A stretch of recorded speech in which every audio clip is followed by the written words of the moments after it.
Okay. So Sounds we're like live. you got some helpers in the back. Yeah. We've got 6 people waiting right now on YouTube. Well, they're concurrent viewers now, so say hello.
Dang it.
Okay, everyone. I've got noon, so let's go ahead and admit those who are waiting. And we'll go ahead and get started. with today's program. Okay. So just as a quick reminder, today we are simulcasting to YouTube in addition to hosting this meeting on Zoom. So I want to welcome anybody who is watching us live on Okay. YouTube.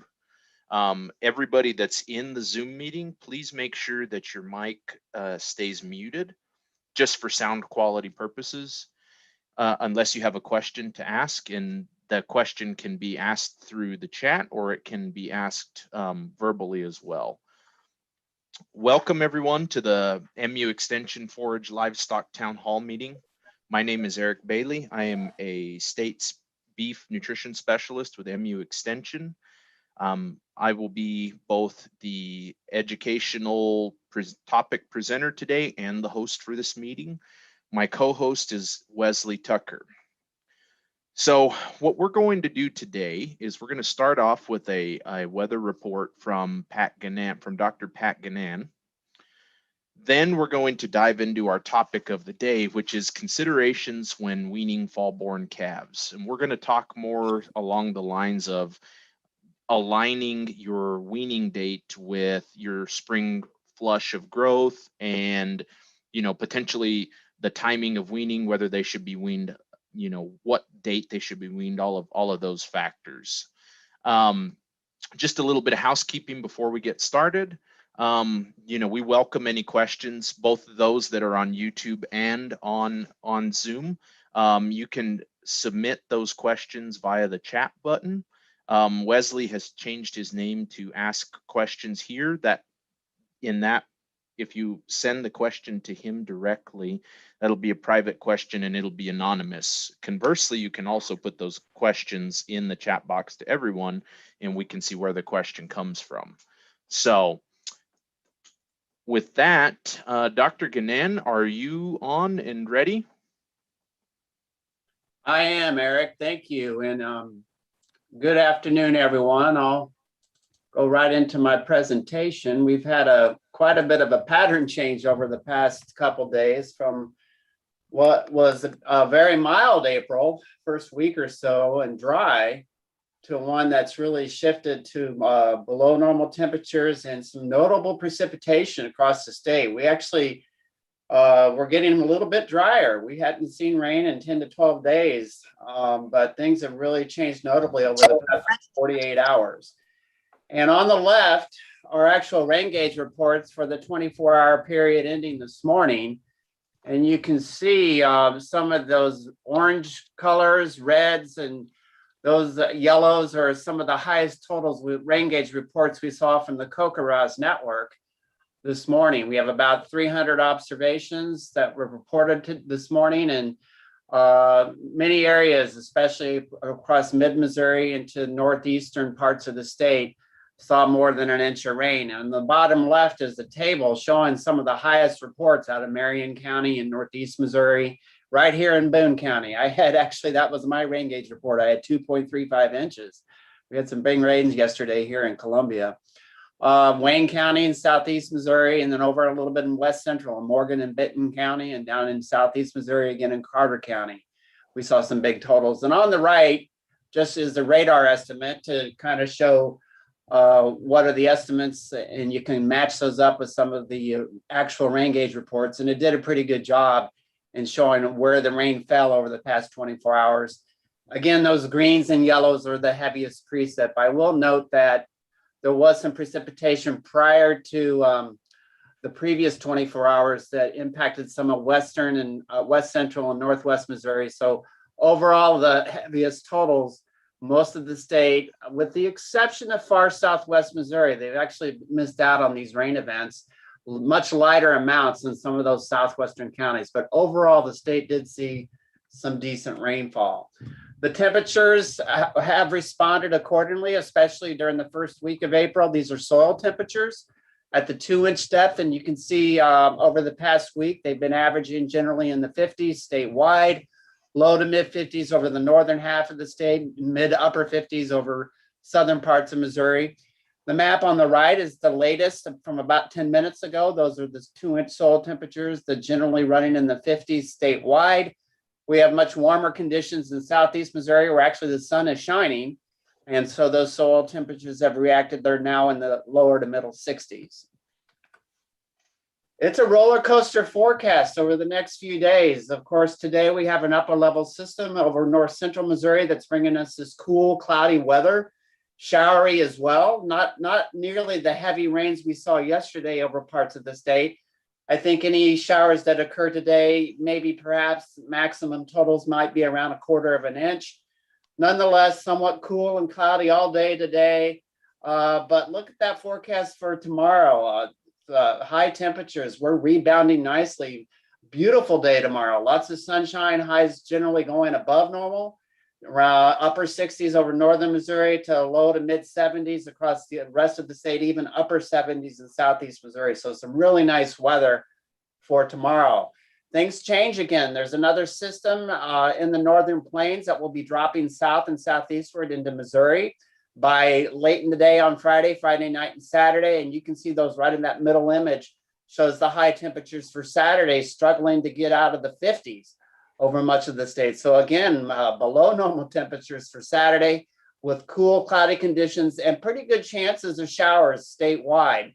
I don't think it's going to be of the totals we saw over the past 48 hours, but there could be some areas of 1/4 to 1/2 inch of rain on Friday night into much of the day on Saturday. And then we go into Sunday. I guess the pick days of the weeks for nice weather will be Friday and Sunday. And you can see on the far right, those are the high temperatures forecast for Sunday. Again, going back above normal with highs in the upper 60s and lower 70s. So another beautiful weekend day, it looks like to be on Sunday. This is a forecast of precipitation over the next 7 days. Again, I think our best chances will be today. Not a lot is forecast, but we will see some showers. And then again on Friday night into Saturday. And then there is another chance with another system on Monday, perhaps into Tuesday, bringing more showers. When you add all that up, it looks like it could amount up to here in Missouri, anywhere from about 1/2 inch over much of the state to as much as 1 inch or more over far southeastern parts of Missouri. So there are going to be some other additional chances of rainfall, especially on Saturday, and then perhaps again on Monday and Tuesday. This is the forecast for next week.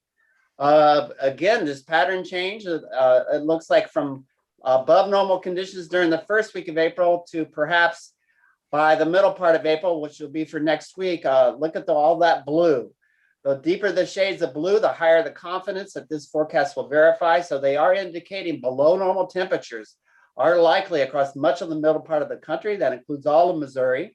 Of course, this time of year, average highs are generally in the low to mid 60s with lows in the 40s.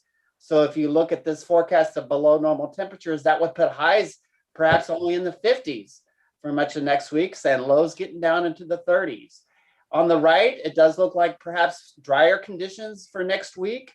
Those browns are indicative of below normal precipitation, but green is just to the south with an enhanced likelihood of above normal precip across from New Mexico through the southern parts of southeastern parts of the country. That being said, with these cool conditions, there aren't any indications yet next week for freezing temperatures, but we do have a climatology to show the average dates and when we would see our last spring freeze. And I put the website on the bottom there.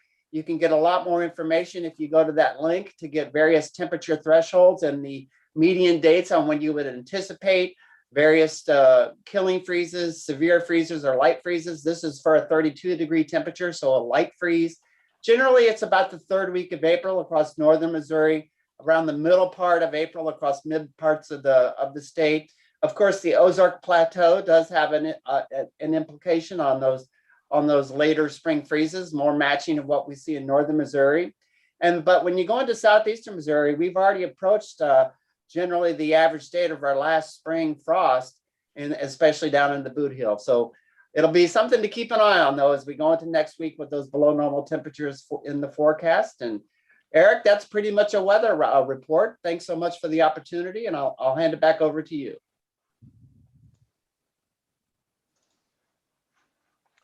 Pat, thank you, sir. Really appreciate that report as always, and extra appreciate the fact that we're getting some rain here.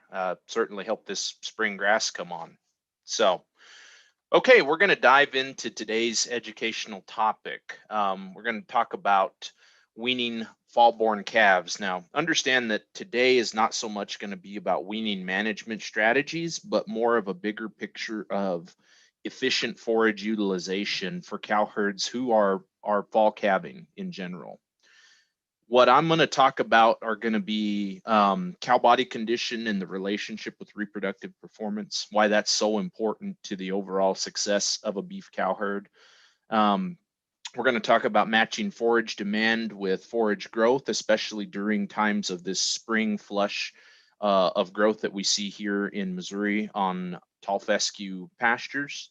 We're going to look at a study that was done at the Forage Systems Research Center in Linnaeus a number of years ago, that evaluated the timing of weaning, comparing an April 15th wean date to a July 31st wean date, and then finish up with some of the economics of that decision. What today's overarching theme is really when should I wean these fall-born calves? So, body condition score and calving interval. This data is widely available.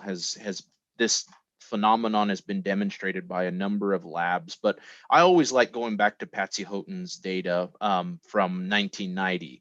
What they showed was that when body condition score differed, so remember in beef cattle, we measure or evaluate body condition score on a 1 to 9 scale. The number of days after calving that it took a cow to become fertile again, to express estrus again, is what we have on the right side. That period of time when they're not fertile is called the postpartum interval. The thinner the cow is, the longer the postpartum interval is. And in general, data like this are the reason that extension specialists like Dr. Thomas and other reproductive physiologists recommend that a beef cow calve at a minimum body condition score of 5, and ideally a body condition score 6 if possible. Now, if you think about a beef cow, one of our goals for those cows should be to get her to have a calf every 365 days. That is to stay on a 365-day calving interval. Because they have a 283, 285-day gestation length, we only have about 80 to 85 days after calving to get those cows bred. And each estrus cycle is 21 days long. And so really, if you think about that and put that in the context of these data, we really only have a couple of heat cycles in which the cow might be fertile and able to breed. So we have to maximize the chances we can to get them to breed by keeping them in adequate body condition score at calving.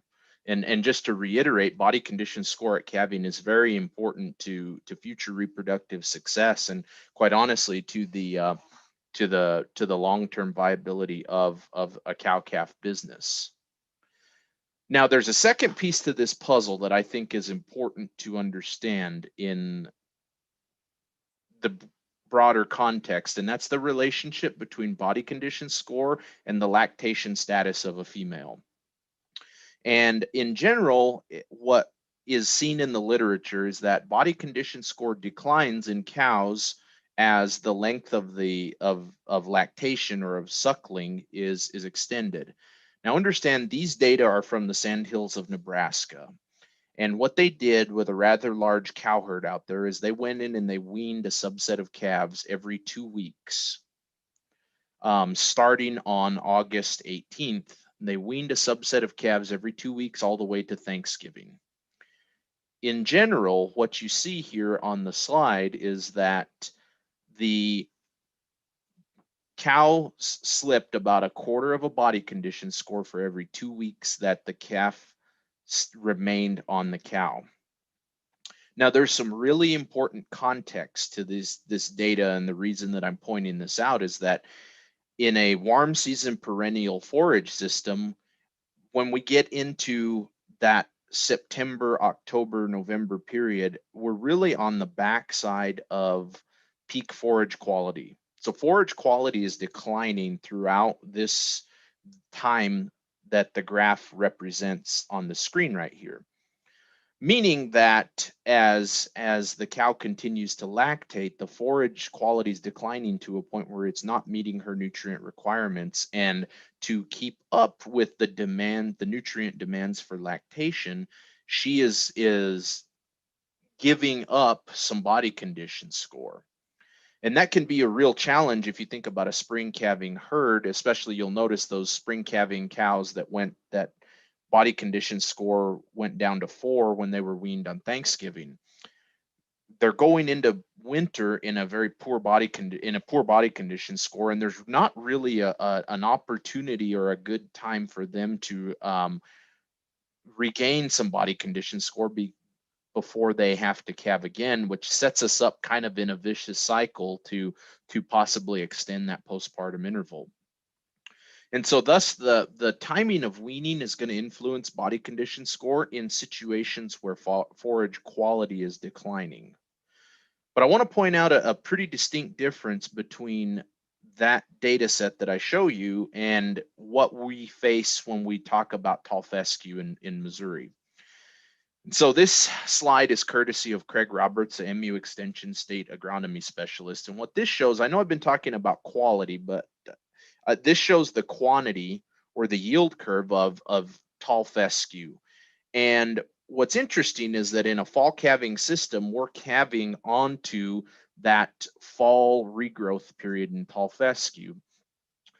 Now we have several months of winter to deal with, and certainly from a nutrient requirements and forage quality and quantity standpoint, those don't align all that well. But I'm interested in this concept because if you think about a fall calving herd, you're looking at weaning somewhere in the middle of that flush of spring growth and tall fescue pastures. Now, historically, any excess forage that is grown during that period of time is harvested and stored as hay. But I'm interested in the question, or asking the question of, is there an opportunity to take advantage of this excessive spring growth in the fescue belt by perhaps extending the amount of time that you leave the calf on the cow by delaying weaning a bit, and quite honestly, rather than using that excess forage growth harvested as dry hay, store it, put it up and feed it the next winter, but harvesting a portion of it while it's still in a lush vegetative state. So what I'm going to show you all now is some data from the Forage Systems Research Center and some data that my predecessor, Justin Sexton, would have generated. This is an evaluation of weaning management options for fall calving herds in Missouri. And the research question that they asked is, how should fall-born calves be managed in the spring to optimize weight gain and also to optimize forage utilization? So this was a 3-year study that was done up at Linnaeus at the Forage Systems Research Center on a fescue clover mix pasture. Now, the pastures, understand that the pastures were hayed to try and maintain forage quality, or at any time when the forage growth rate outstripped the forage demand by the animals. And I'm going to show you several treatments here in just a second, but the cows were the deciding factor in terms of rotating pastures. The calves were moved when the cows had uniformly grazed each of the pastures or the paddocks that they were using. Now, the researchers split this study into 4 treatments. So a cow-calf pair that the calf was not weaned on April 15th, but instead was weaned on July 31st. The next 2 treatments, the calves were weaned in mid-April, and what they did is they created what's called a leader-follower system.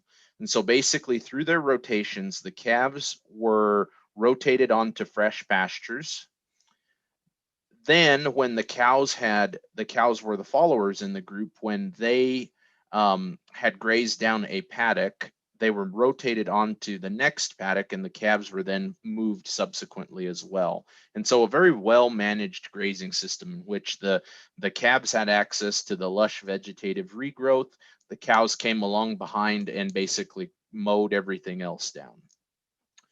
The wean plus feed was the same treatment, except that the calves were fed 3 pounds of a commodity mix daily.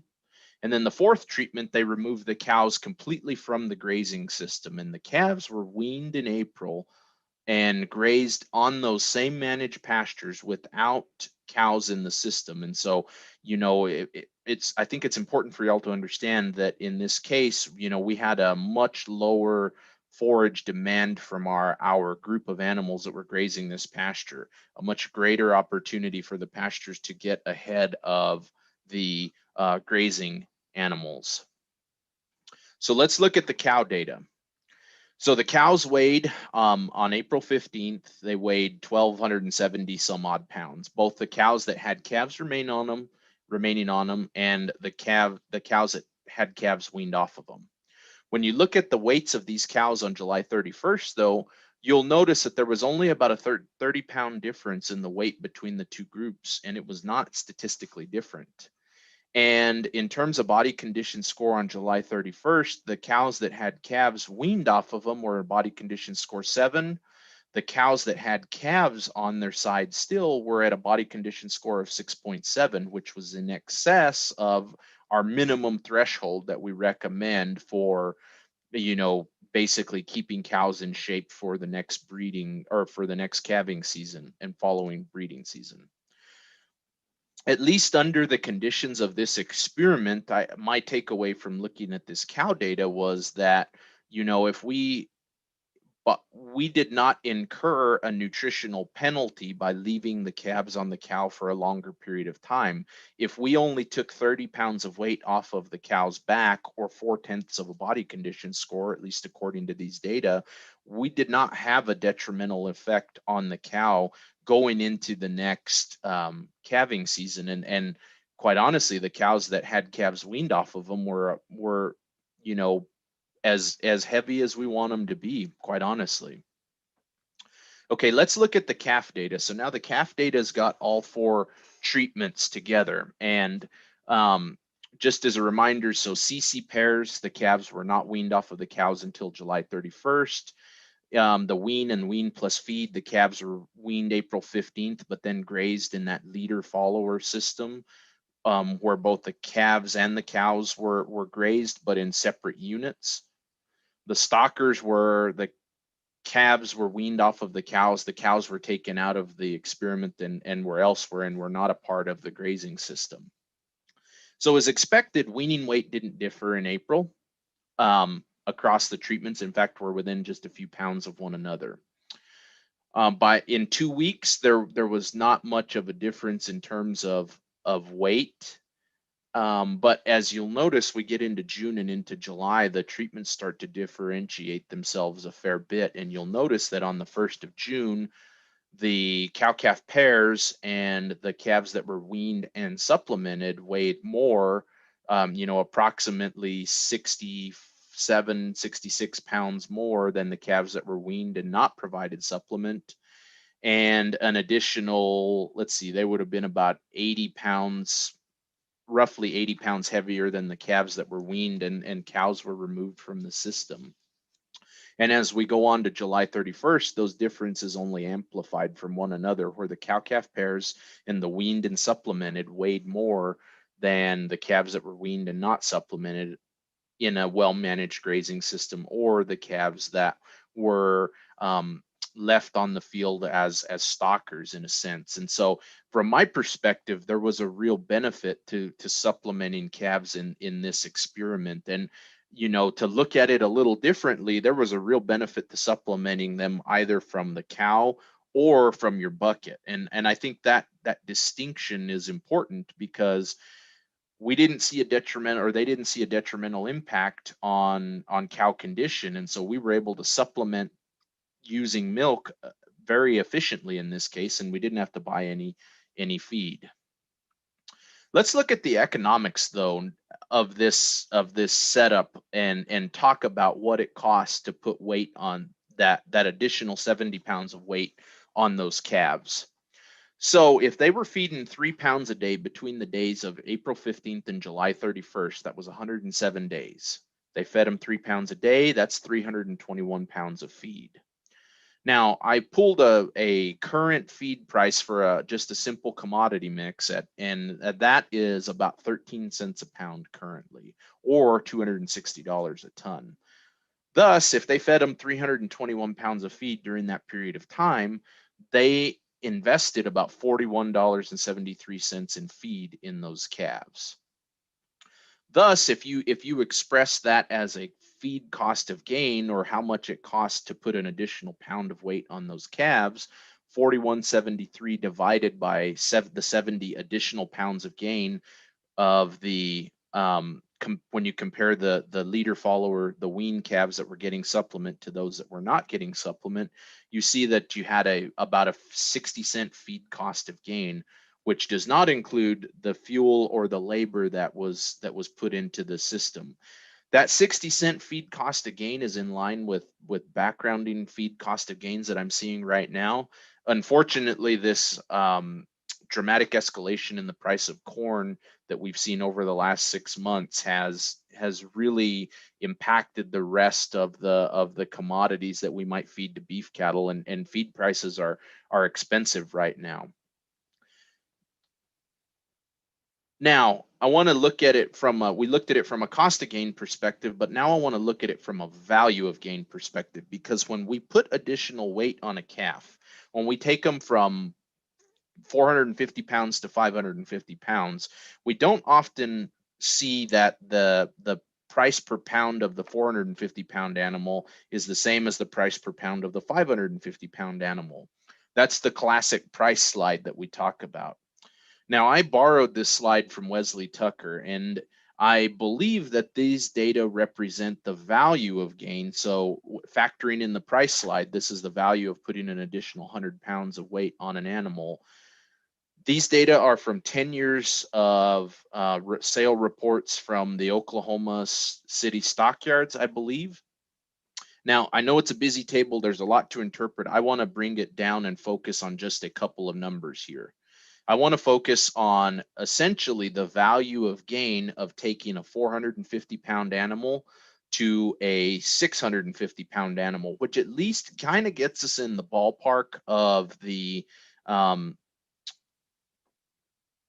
weight ranges that we saw in the experiment that I just finished talking about. And so the value of gain of taking a 450 pound animal in April and turning it into a 550 pound animal in June was about $94.95 per hundredweight.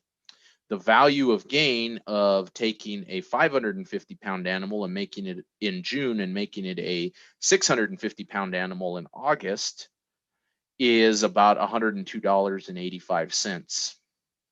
So thus, if you look at it from a total revenue perspective, we generated about $197 in revenue based on the historical data by putting 200 pounds of weight on those calves between the 15th of April and the 1st of August. And so $197.80 for 200 pounds of weight gain, that's a 99-cent value of gain.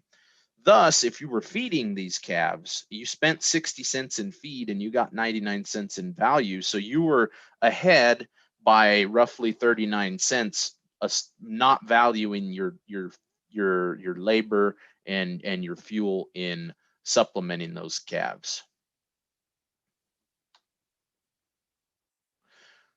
So I just want to wrap this up with a couple of thoughts. I am of the opinion that in this fall calving system on cool season perennial pastures like tall fescue, that cow body condition score should be an important driver of when we should wean calves. Now, I will grant and I completely acknowledge that the data set that were generated from FSRC are important, and I think they're really relevant, but they should be more reflective of an ideal scenario, an ideal set of conditions, good weather, outstanding management, and really good forage base and good cattle. I don't know that we're necessarily going to assume that if we took every fall calving herd in Missouri and we delayed weaning by, 65, 70 days, that we're going to see the same outcome. And so in a fall calving herd during the spring flush, if you start to see body conditions slip, I think that's an important idea or driver for you to go ahead and get those calves weaned. But I also think that it's entirely possible that based on our forage type and quality and things of that nature, that there are possibly scenarios where you could leave those calves on the cows longer than what some of us might think and come out successful. And the reason I say that is because they showed very clearly that it was profitable to let the cow supplement those calves and delay weaning rather than your checkbook. Now, understand that was a very well managed forage system, that was a very well managed cow system, and there was plentiful forage. And so, that leads me to conclude that, in this specific set of conditions, that's a good opportunity to let your cows supplement your calves rather than your checkbook. So that's all I've got for our educational topic today. Wesley, are there any questions in the chat for me, or does anybody else have any questions? But yeah, Eric, there was a question that came in earlier, and I just kind of held on to it till you got to the end. So someone asked that when you were showing those body condition scores on those cows, someone asked what was the body condition score of the cows when they started the trial. Do you have any idea? So the body condition score of the cows when they of the FSRC cows, or that first body condition? I do not believe that I have the body condition score of those cows. Actually, I do here. I've got the data. So between April 15th and July 1st, the cow calf pairs body condition score changed by 0.8 of a body condition score. It increased by 0.8 of a body condition score. The body condition score change of the cows that had calves weaned off of them was 1.1 body condition scores increase. So both groups, irrespective of the weaning date in that FSRC study, gained body condition score, which to me speaks as much to the forage system and to the management as it does anything else.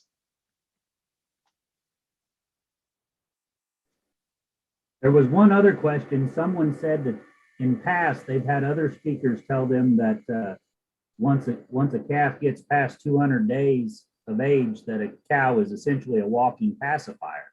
So does this data indicate the opposite of that then? So that's a really good question, Wesley, and it's almost somewhat of a philosophical question, because I have long been an advocate of thinking about weaning rather than weaning later, thinking about weaning earlier in an effort to spare body condition score on a cow. Especially in conditions where body condition score is declining, like we would have shown in that first data set. I don't know that I would personally characterize a cow as a pacifier for a calf, because I speculate that those calves are still going to be drinking milk, but I also have seen enough late weaned systems in my travels that, it would not surprise me if in this experiment, I didn't see the cattle, I wasn't around when this experiment was done, that if it wouldn't surprise me any if a quarter to a third of those calves, the cow had weaned herself already, even in that short period of time. And so I think that's certainly also a piece of this puzzle as well that's worth considering, is that cows will, when you leave calves on them for a long period of time, calves will wean themselves, or cows will wean the calves off of them for you. Take that for what it's worth. Well, and the final question I have, so I hope participants will submit some. The final question I have is, would you expect to see any change in the subsequent breeding conception rates if the calf was left on for that amount of time and for the following breeding period? So Wesley, I'm gonna answer gonna put a square peg in a round hole right here, and I know that that Dr. Thomas is somewhere around, but from my perspective, because those cows' body condition score were near to 7 at the time of weaning in July, unless they had an atrocious August and into September, I would suspect that those cows would have gone into that next calving season in more than adequate body condition score. And I speculate that even if they had slipped some body condition score between then and calving, it wouldn't have been enough to really put a break on the subsequent reproductive performance. But that is a really good question. Now, if the cows are fat, it's one thing. If the cows were, let's say, a body condition score 4.7, 5.7, something along those lines, I would be concerned if I was riding the razor's edge going into the teeth of the summer slump in terms of cow body condition. But in this case, where the cows are almost to a point where, one could label them as nearly excessively fat, I don't believe from a nutritionist perspective that you would have seen subsequent issues with reproduction. I don't have any other questions that came in, Eric. Okay. Well, thank you, Wesley. I appreciate that. I'm going to go ahead and move on and get us wrapped up then for today. Eric? I just want, yes. This Jim, when did these cows calve? So the cows calved, let me see, I'm looking at the data set right here. The average calving date was late September is how it was described in the data set. Okay. Well, then when you made the comment that they were self-weaning, I mean, I was going, well, I hope so, because they got to be getting close to calving. Yeah, it's a good thing they weren't August 15th calvers, right? Yeah. That's a great question, Jim. I'm glad you brought that up. Well, Eric, I think Valerie has unmuted herself, maybe about to say something. Okay.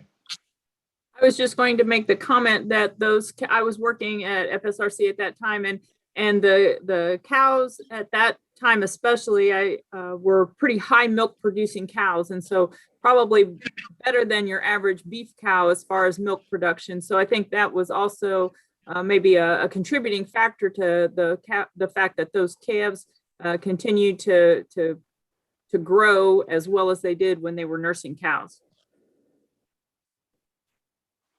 Well, thank you for that insight, Valerie. I suspected that you might have some knowledge of the experiment. Thanks for giving us a little more insight there. So I do have one more question, Eric. So okay. someone has asked, given the forage conditions coming out of this winter that's been kind of a little bit low, if your cows aren't in that type of body condition score now, would you still expect to see them gain as much body condition as these cows did if the cows are a body condition score lower than that? Okay, so that's a really good question, Wesley. From my perspective, I expect these cows to gain weight between, let's say right now, April 1 and June 1. I expect that the cows are going to flesh up, even if, we came out of that really vicious April polar vortex and, hay feeding season and all of that. The reason that I'm confident that they're gaining weight on it is that I'm very confident in the even, endophile infected Kentucky 31 tall fescue to put weight on calves during the spring flush. I'm doing a lot of work with stocker cattle right now. We're seeing gains in during the spring flush that are much greater than kind of what the classical literature would say. I expect that the cows would gain weight if the cows were let's say the cows are body condition score 4.5 right now. I expect them, even with a calf at their side, to be a body condition score 5.5 by the 1st of June. I think the question will become, and it speaks more to the typical Missouri management, it's pretty common for producers to hold on to fall-born calves on the cows until sometime in mid-May. And I think the more important question is, at that time, what are the condition of the cows? And given that feed is so expensive this year, if you wanted to sell a heavier calf, would you be better off trying to take the risk of, you know, using the cow to supplement the calf rather than, you know, weaning the calf and supplementing it separately? Someone else just asked, would it be the same for first calf heifers, or would you manage them differently? That is a wonderful question. This is a scenario where I would be very, very cautious with first calf heifers because, you know, first calf heifer calves at 85 to 90% of mature body weight. She still has to grow. Now, when you get this far into a late weaning system, that first calf heifer should have already settled for next year's calf, but I am very reluctant to put any additional nutritional demands on a female who has not reached mature body weight. I feel pretty good about this data for mature cows, for running age cows that are mature, that aren't gaining, you know, that aren't growing anymore.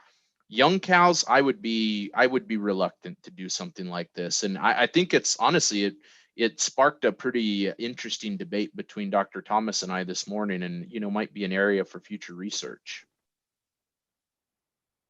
So would there be an advantage for heifer calves that are late weaned if we intend to develop them as replacement heifers? So that's another excellent question, Wesley, in terms of the potential outcomes. I've seen it speculated in the literature that a late weaned heifer calf has more time to learn how to graze, to develop grazing behaviors. I don't have command of that literature well enough to land on one side or the other, but it's pretty intuitive. I've long been a critic of developing heifers in confinement for that exact reason, because I think the confinement developed heifer lacks some institutional knowledge when she gets turned out to pasture and has to hustle, compared to a heifer that's already developed or has had more time on pasture kind of learning how to graze. And there is some evidence that suggests that they do learn some foraging behaviors from their dams. So I think there's some potential there to keep the heifers on longer. I believe I'm still waiting, but I believe that's the last question I have. Okay, great, thank you. So I'm gonna go ahead and start wrapping this up, and I just want to remind everybody that the MUIPM YouTube page is a great resource for highlights and clips of previous town hall meetings that we would have recorded over the last 12 months. We're also now simulcasting to YouTube, and so the live videos can be found there. We're actually also posting the entire video, the entire presentation, up on YouTube after it's ended. So if you're not able to watch it, to join us on Thursday at noon, the whole deal will be up on YouTube within an hour, and you can watch it at your convenience. It's Forage-Livestock Town Hall on demand at the University of Missouri Extension Integrated Pest Management YouTube page. Next week, we are going to have a guest speaker from the University of Georgia. Dr. Nick Hill is going to be talking about the importance of endophyte testing Kentucky 31 tall fescue pastures, and what the relationship between that endophyte infection rate and animal performance might be when they're grazing these forage systems. After that, we'll be talking about hay on the 22nd, the basics of making hay, with Dr. Jimmy Henning from the University of Kentucky. And then, although it might be just a tick late at this point, considering I'm seeing lots of questions on Facebook about fly control, Dr. Craig Payne, MU Extension veterinarian, is going to be talking about fly control, deworming, and vaccination of beef cow herds on April 29th. On behalf of the Forage-Livestock Town Hall Planning Committee, I want to thank everybody for being here today, whether that's on Zoom or on YouTube. I really appreciate the support. I also appreciate the views of the videos that we've created on YouTube. I'm going to go ahead and wrap us up for today. I hope to see you back here next Thursday again at noon. Have a good afternoon, everyone.